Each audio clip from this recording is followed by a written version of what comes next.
Level Up is a regular podcast that brings you topics to help you perform at work and in life at your very highest level. Your host is Dan Chiodo, an executive coach, corporate trainer, and author. He is president of Impact Training and Executive Coaching. And now, here's Dan. Thank you, Jesse, and welcome to Level Up, a place to go when you want to grow. So we try to provide those things for you that will bring you to your next level. And today's topic is really going to help you with that. And today's person is really going to help you with that, my guest today. She is a business and life coach. She's been doing that since 2016 and brings in a lot of experience in her business life and also for her life in general. And also, she is from the Midwest. She doesn't just do that. She's also a realtor. So when we talk about time management and organizational skills, we'll learn that she does that too. Prior to that, she spent about 8 years in the dental industry as a marketing coordinator, and a dental assistant, and an administrator. And so she's worn a lot of hats. She also was a keynote speaker at the Missouri Southern United Leadership Summit and also Women's Empowering Conference in Missouri, right? Guess? That is correct. My guest today is Melody Morgan. We welcome you and thank you for being on Level Up. Appreciate that very much. Thank you for asking me. I love the topic that we're going to tackle today. We've got And a it's couple. all about how to be organized. So I'd like you to start where you want with that topic. I'm dying to see what you have to tell us. And by the way, I pulled up a few statistics as to why this is so important. Before this call, I didn't know that there is a National Association of Professional Organizers, which says we lose about 8,700 hours a year looking for stuff. It says that 23% of us are late on payments because we lose them. And then 25% of us have too much stuff. So all of these things are kind of interesting and, beg for someone who can address all this. So talk about organization, Melody. Well, I think we all have a desire to live an organized life, and we're striving for that. So, we're just chasing it every day. I feel like the first step in living an organized life that trips everybody up is learning how to truly prioritize. I know we talk about prioritizing a lot. It goes along with the time management. But to truly be able to prioritize something, even the small things, because we have so many things coming at us every day, every minute.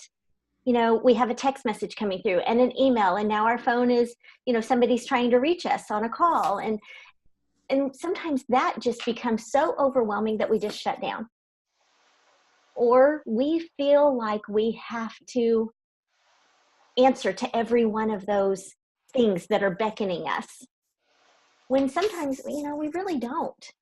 It's nothing bad is going to happen if you wait 1 hour. Maybe finish the task you're on. It will be okay. Oh, that's good to hear that it'll be okay. It will be okay. Yeah, and I think too, you talk about shutting down. I think it is making people do that. It is. I read an article the other day about the ever-present to-do list. And we are in a place in our society right now where we love it and we hate it. We love it because the cool thing, if you will, is to be busy. How many times do you ask somebody, hey, how are you doing? Oh, I'm so busy. I'm just so busy. Because that's fashionable. And if you can't say I'm so busy, then what kind of a slacker are you? What? You're not busy.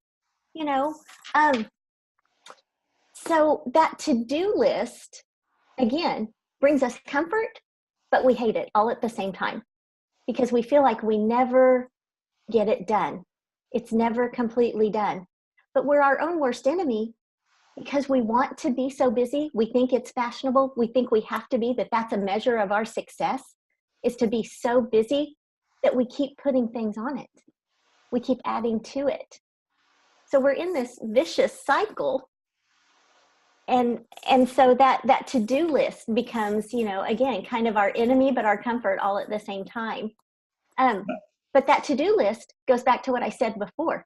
You've really got to prioritize what's on there.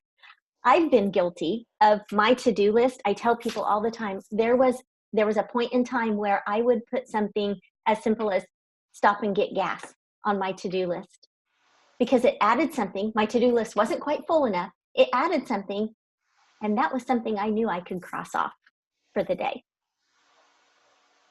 That's interesting. This to-do list, I think that is on all of our minds. Mm-hmm. We constantly think about what there is to do today.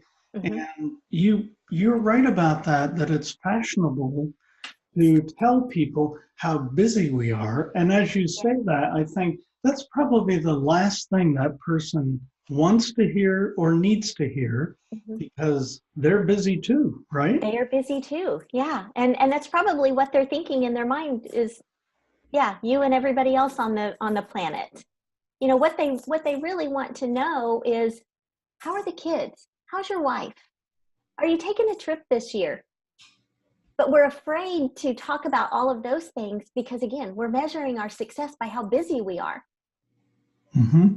Spoken like a true coach. That was beautiful. Because really, that's what you want to be talking about. That's real conversation. Yes. Not what I have to do today. Yeah. Yeah. Time blocking, utilizing a planner. I coach people all the time. I understand that you have a calendar in your phone, and that's wonderful. But I still feel like there is a lot of value in having a planner, being able to open that up and see, several days or a couple days all at once. And then you can truly, time block your tasks in there.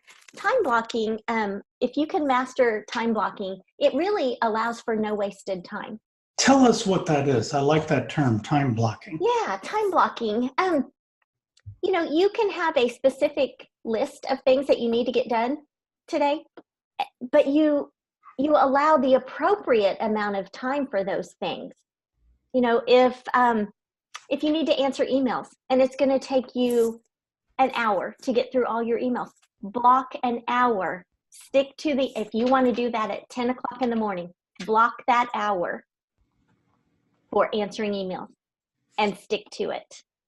When that hour's up, you move on to the next thing. So that's kind of the theory behind time blocking, is you set aside a specific amount and a specific time for the things that you need to accomplish in your day. I like that. So that way you keep moving from one thing to the next. Right. And you're blocking things that are they're similar things, right? Like you're doing, so you're just doing that. It always scares me when I talk to somebody about what they're trying to accomplish in their day, or their time management, or their time blocking, and they say, oh, I don't need that. I've got it all right up here. Ooh, that's scary. Because up here is where it gets scrambled and cluttered. And it's very hard to compartmentalize. Yeah. Few people who can do that, really, don't you think? Very few. Very few. And again, it's because we have so many interrupting thoughts a day. So even if you are trying to keep that clear in your mind and compartmentalized in your head, and okay, at 10 o'clock I'm going to do this, at 11 o'clock, there are other thoughts competing with that. I read a study once which says that women remember about 7 to 9 things. Men, close your ears, women, men only remember about 6 things. And so I always think, regardless of what it is, when that one thought goes out of your head, what if it was an important one? You were trying to remember all this stuff, and there's something important that has to be done, and there's so many things vying for our attention today. So many things, so much stimulus out there. The light just turned red, you thought you were going to be able to go on through so many things vying for our attention and needing our attention. When we talk about staying organized, we talk about time, But what helps you with your time management is what's going on in your surroundings as well, in your home, in your office. I learned a rule a long time ago, way back when I was in high school. And I used to waitress. And the rule at the restaurant, the phrase that we used was flow in, flow out. If you are leaving a room and going to the next room, pick up something and take it that goes in there. And vice versa. When you move, come back to that room, if there's an item or something that belongs in the room you're going into, bring it with you. So you're constantly decluttering, organizing, straightening up, picking up, whatever you want to call it. But that's what you never walk from room to room empty-handed. Flow in, flow out. Flow in, flow out. I like that. Yeah, because truly, to not have too much stuff, as you alluded to when we opened this conversation, everything has to have a place. And so you're constantly putting things in their place. So you really know how many of that particular item you have. If you're constantly putting your shoes away in the closet, you are mindful that you've already got 25 pairs of shoes in there. If they're always by the front door and you never take those to the closet, you might forget that, oh, I have these tennis shoes, these couple pairs of tennis shoes. Oh yeah, and there's 3 others in the closet, because things are never put away. That's how we wind up with too much stuff. Do you think too that when you stay organized, when you become more organized, do you think that helps you mentally think a little clearer? Absolutely. Yeah. Whatever's going on around you, your environment definitely affects what's going on inside of you. Yes. And, a lot of people who will deem themselves, oh, I'm so scattered all the time. If you look at their office or you have the luxury of visiting their home, it's probably very cluttered too. Yes. I've seen some offices that are really cluttered. I think the best thing might be a leaf blower to maybe start all over again and get rid of all that. There's so many papers around. Yeah. And, I'm going to throw out a term because I spoke to a group recently and I used this term, and it was a new term for me that I had read. And later when I talked to a lady, she said, I'll never forget that term. And it was actually a scientific term about time management, and the term was decrepify. So I love it. It was an excellent term to remember, to decrepify. Decrepify. That's what you're doing. Yeah. Daily, you should decrepify. Yeah. Yes. So if we look at what does an organized life look like, then you're giving us a good taste of some of those things. Anything else that you would say helps make it an organized life? Well, I think in life we have to have goals. Of course, in coaching, we want people to identify goals, set goals.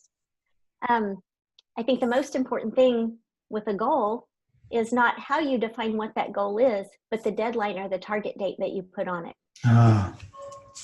So everything has to have a target date. Everything has to have a completion date or a deadline. If not, you wind up with a very long to-do list of goals, and none of it may ever get accomplished. I like constantly that. Adding to that list. Yeah, I know you well enough to know you do put dates on something. And if we're talking about something and I don't put a date on it, you'll ask me, what is that date? And I think it's so important because it shows when we will complete it. Yeah. And don't you hate it when people will say, could you do that when you get a chance? Something like that, where we know it's going to go to the bottom of the pile because there's no deadline, right? Right. Yeah. And sometimes that will be the answer. Oh, yeah, I'll get to that sometime. Someday I'm going to. No, someday is not a target date. It's not a deadline. And it's like you're shooting for that bullseye, but you don't know where that bullseye is. It's constantly moving because you haven't defined that where that target is. And so you're right. You're absolutely right. Oftentimes, I'll be working with somebody on something, or we'll be discussing something that needs to be done. And if they don't, I will ask, and what date do you need that by? Because that helps me keep my life organized. Mm-hmm. And that helps me in the priority department too, because I can prioritize by date. Okay, this has to get done before this one. So I'm not working on something that's, 3 weeks out when I have something that's got a target date of 1 week from now. Yes. Because then you wind up scrambling and, really feeling like you're not getting anything done. And then those surprises pop up. I'm not a fan of surprises, and you think you're doing good. I'm working on this project I don't have to have done for 3 weeks. And, oh, Dan called me today and reminded me that we're supposed to have this other thing done in 2 days. Well, guess what? Now it's an emergency. Right. Now the whole plan has gone off the tracks. I'm scrambling. I'm unorganized. And I didn't prioritize well. Yeah, I like that because, as you say, prioritization is so important. And it always amazes me. I pride myself about being organized and trying to be ahead, proactive instead of reactive. Yes. It always amazes me that all the preparation you do, and then when you're about to engage in something that next day or whenever it is, there's always a little something that goes wrong. Mm-hmm. And you think, wow, I really would have been behind schedule had I not done the preparation I did, right? Correct. Yeah. Yeah. Yep. And I think for me, I've always felt a need for order. Mm-hmm. I like everything to be in an orderly way, and I don't know if that's something we're just born with, something that, is a learned behavior, but I know that everybody can appreciate it. Yeah, they can appreciate it. And I think they can probably learn how to do some of those things. Absolutely. There's someone like you who could show them how to do that. Mm-hmm. It amazes me, no matter what generation we're talking about, whether it's millennials, Gen Z, baby boomers, whatever, very few of them ever had any education about time management in school. That is very true. I hadn't thought about that before, but they really don't. Yeah, I think that's why they struggle with that sometimes. Mm-hmm. They just had no training on that. Mm-hmm. The other thing, Melody, I love that you said, I know that there are all of these electronic ways of doing prioritization now, and Trello is one way to do it, and a couple of their apps that are out there. I think they're great. Mm-hmm. The only thing is, I still like writing some things down or having a bullet journal or whatever system you use, because then it can't hide. Uh-huh. Because if you have it in your phone, it looks all nice and neat, mm-hmm. but there are probably a lot of things in there, yet when you write it out, it's right in front of you. Do you agree with that, do you think? Yes, I agree with that 100%. And that's why I love my planner, because when I open it up, I can see several things at once. I can see dates. I can see times. It's all right there in front of me. Mm-hmm. As opposed to, like you said, your phone, your calendar on your phone, or some apps and things like that. I think they all work very fine too. But I always encourage my clients to also have the planner. Right. Also have it. There's something about writing it down in the first place that makes it stick in your mind a little better. Yes, yes. And I've worked with people who only will use a calendar on their phone. Mm-hmm. And so something will come up and I will have to actually, send an email or a message and say, hey, did you forget about this? And they'll say, oh, I put it in my phone and I set a notification, but my phone is dinging so much all the time that yes. I've started kind of not paying attention to that. Right. So we almost become numb to anything that's happening with our phone because it's so prevalent all day, every day. It's buzzing, it's vibrating, it's ringing, that we don't stop and look at what that truly was. We've almost just learned to block it out. That's right. That's So, right. which Well, is dangerous. this is fantastic. And I wrote something down here. And so I'm going to practice the skill of making sure it's written down. It says it's time to take a break. So I think our Okay, sponsor will appreciate that. We're going to take a break. And then I'm going to try my time blocking skill here wonderful. by just being away for a few moments to Yes. take a break. This is Dan Chiodo on Level Up. My guest today is Melody Morgan, and we will be right back after this. Are you ready to take your business to the next level? Storm Cloud Marketing can give your business more than just a pretty website and video. We can build a marketing strategy that focuses on a goal, monitors progress, and makes adjustments to constantly improve performance as your partner in marketing.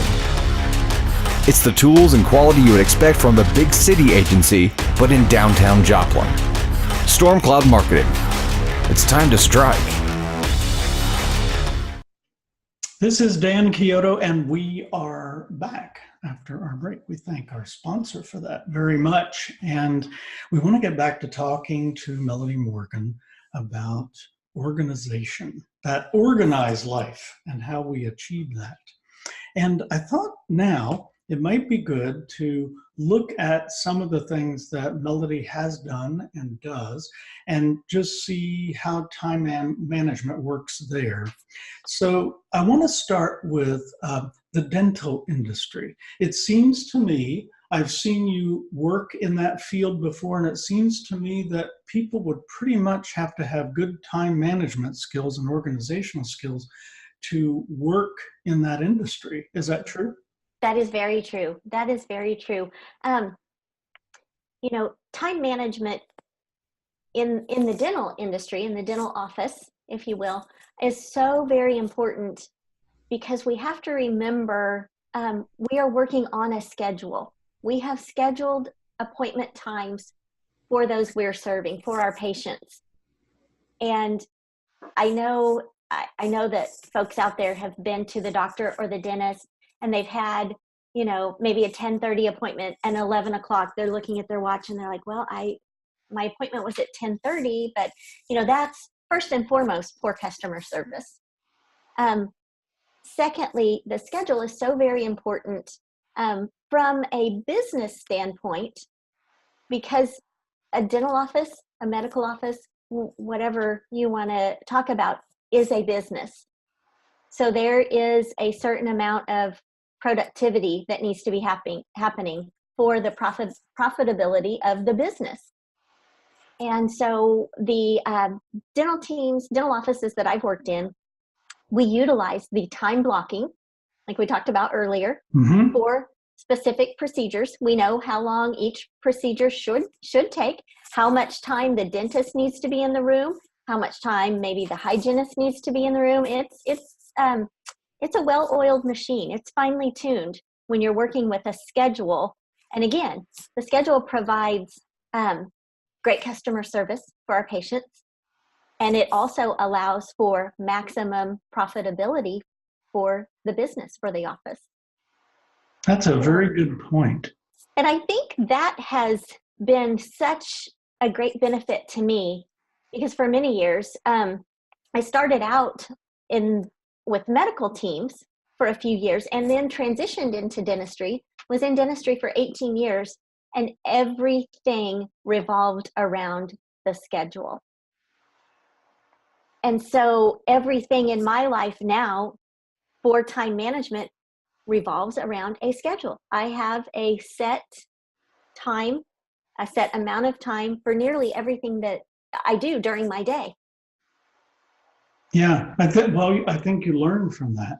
And in the medical field, and whether it's a general practitioner or dentist, whoever it is, I think when things run well, you feel good about that as a patient. You feel like things are done well here. Yes. If you didn't have that, you'd really have questions, I believe.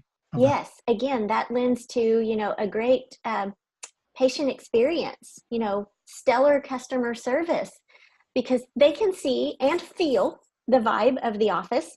And if we're running behind and we've not allowed enough time for one patient, but we're trying to get to the other patient, you feel that. And that does not build much confidence in your dentist or your dental team that you're working with. Patients are sitting in the waiting room going, well, I don't know what's happening. Is he having trouble back there? Is something not going well? Right. And you have to have a great deal of confidence and trust in those that you're putting your healthcare or your care in their hands. Yes. What about in the real estate field? Talk a little bit about time management there. Is it important there? Yes. In the real estate industry, it can, poor time management can definitely make or break your day. And again, it's because you have so many clients vying for your time.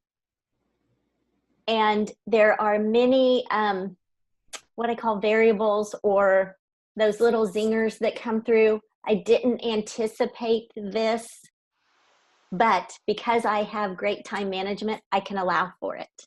Mm-hmm.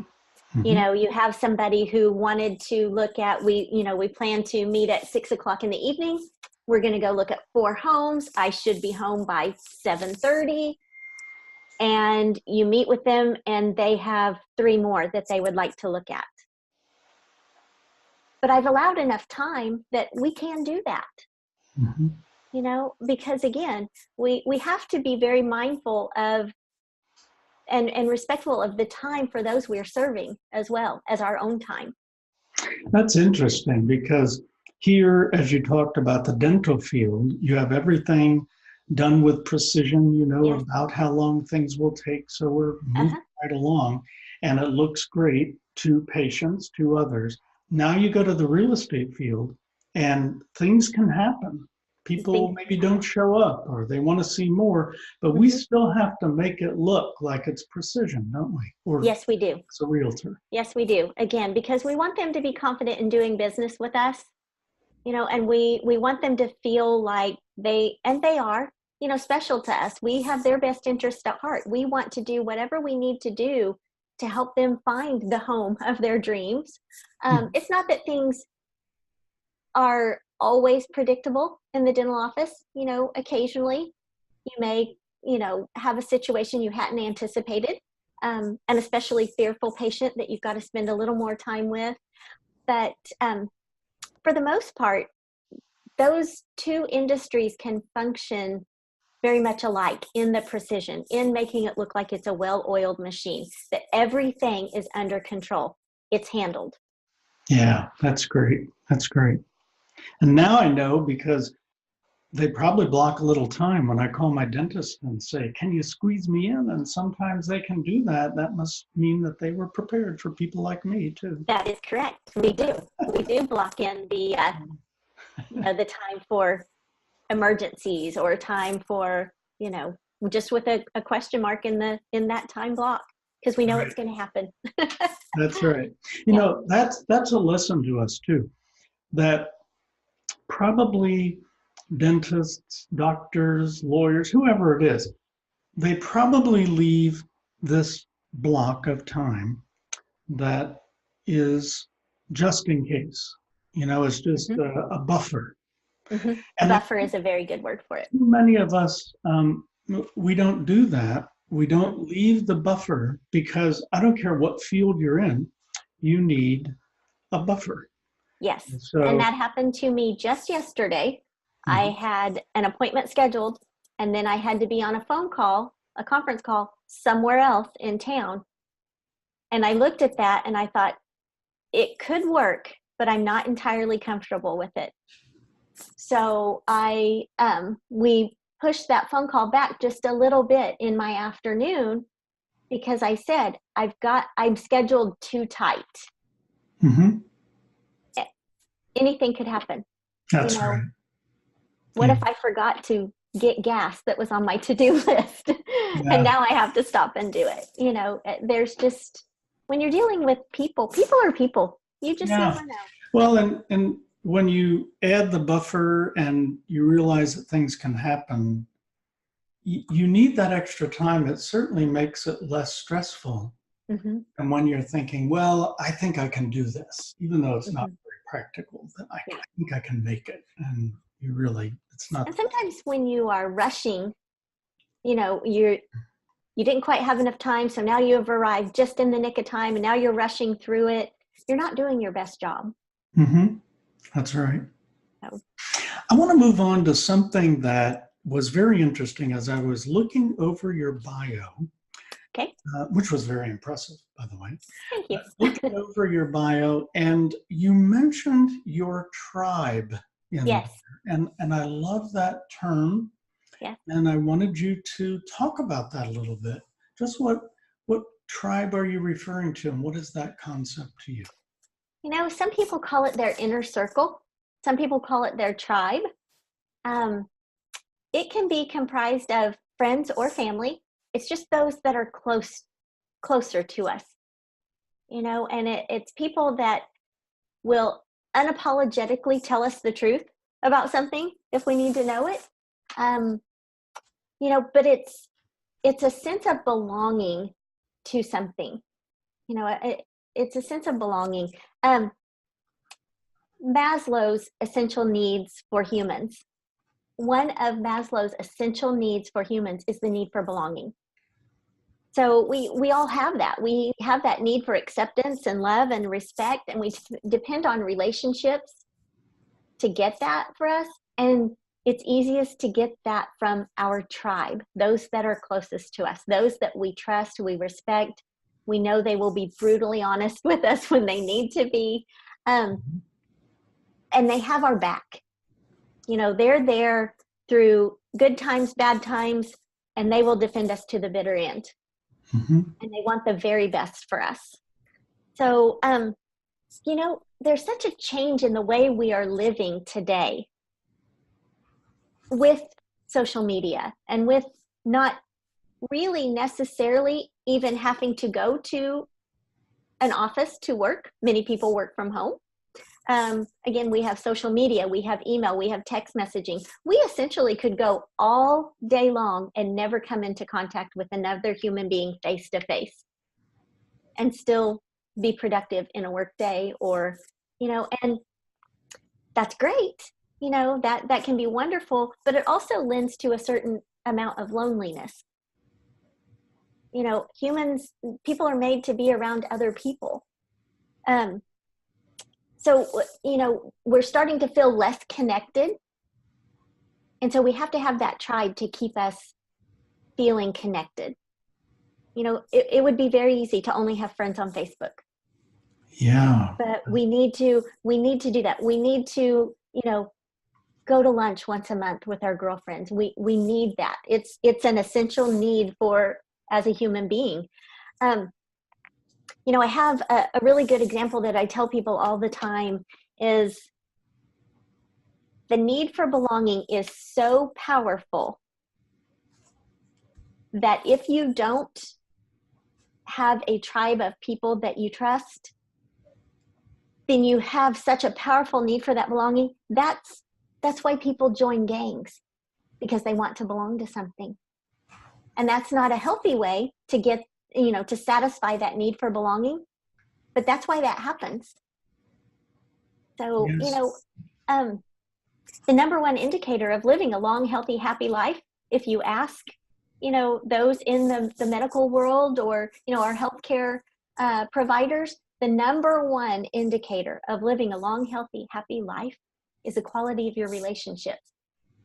It's not your blood pressure. It's not your cholesterol.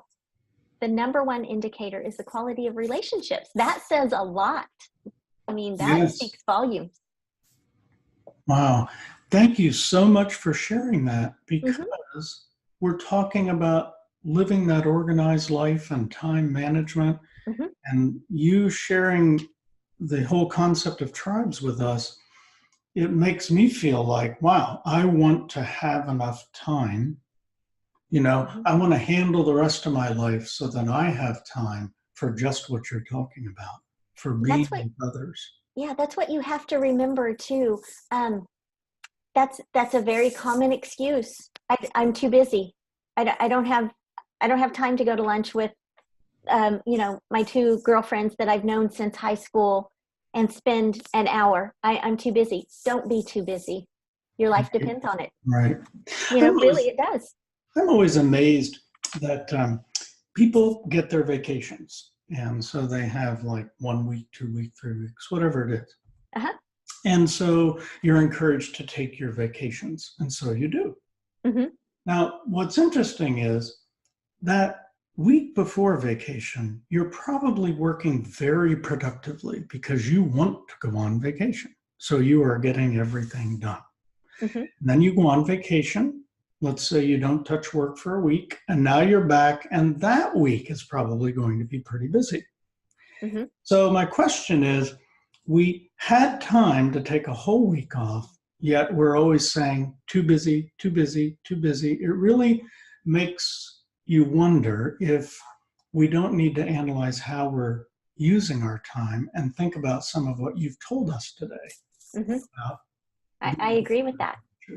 Yeah. I definitely agree with that. And, I know several companies, corporations that will allow for a vacation time buyback. Mm-hmm. And if you don't utilize your vacation time, they'll buy it back from you at a percentage, 70%, 50%, whatever their company has established. As an administrator in a dental office, we kicked around that idea. Do we want to provide for vacation buyback? And I dug my heels in and I said, no, I feel like it's the worst thing we could do for our team. They need to take their vacation. There's a reason that it's Mm-hmm. called vacation. Yes. Right? But you would not believe how many people will take advantage. They call it taking advantage of the vacation buyback. Yes. Well, first of all, they're not paying that back to you. They're not buying it back at 100%. So what type of a return was that? They're only paying you for 70% of what you normally, if you took a vacation, it's a paid vacation, you'll get your full paycheck. Why would you not do that? Yes. Again, the phrase that they say is, I can't afford to take any time off work. I'm too busy. I'm covered up. I'm piled over, Yeah. At that point, they should really look at their life, Yes. how they're handling their life. Yes. Is there one thing you'd like to leave us with, a point that you'd like to make before we wrap things up? Well, I think people just have to remember this all flows together. This all goes hand in hand. And the new term, we used to search for work-life balance, and we are no longer coaching work-life balance because the word balance indicates that those two things are equal. They're never going to be equal.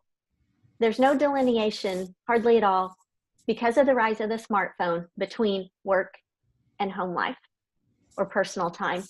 But what we do know now is that there are 5 essentials of well-being. And one of those areas is, relationships and, personal time. And we have to make sure that we are healthy in all 5 areas. So that's what I'd leave you with. All of this flows into those 5 essential areas of well-being. So make sure that you're healthy in all those areas. That's wonderful. Thank you, Melody. You are welcome. Thank you for having me on. Appreciate it. I appreciate you. For our viewers, we always give you a challenge. And I love today's challenge because it's about a topic that is pertinent to you no matter what you do. Mm-hmm. And that is time management. How are you handling your time? Melody talked about being comfortable. Are you comfortable with how you're handling your time? Are you a person who, when someone says, how are you doing, you start talking about the joy of life? Or are you talking about your to-do list, which they really don't want to hear? And then moving into the tribe. I love that. And I would also challenge you to think about your tribe. Think about the people that surround you. Talk to them a little bit about time management. Maybe it's a good topic to bring up. And look around you and see who are the best time managers in my life. Talk to them a little bit. See if maybe by being around them, you could get better and better. So thanks again, Melody. This is wonderful. Thank you. it so much.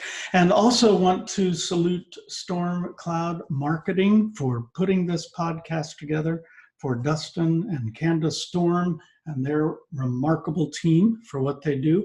Remember, you can find our Level Up Now video podcast on SoundCloud, Stitcher, iTunes, and now Google Play. And if you have any ideas for people that you'd like to see on Level Up, please reach out and contact me. You'll get that information as you see this podcast. So now I'd just like to say thank you again to Melody. Thank you to our viewers for being here, and cheers. See you next time on Level Up.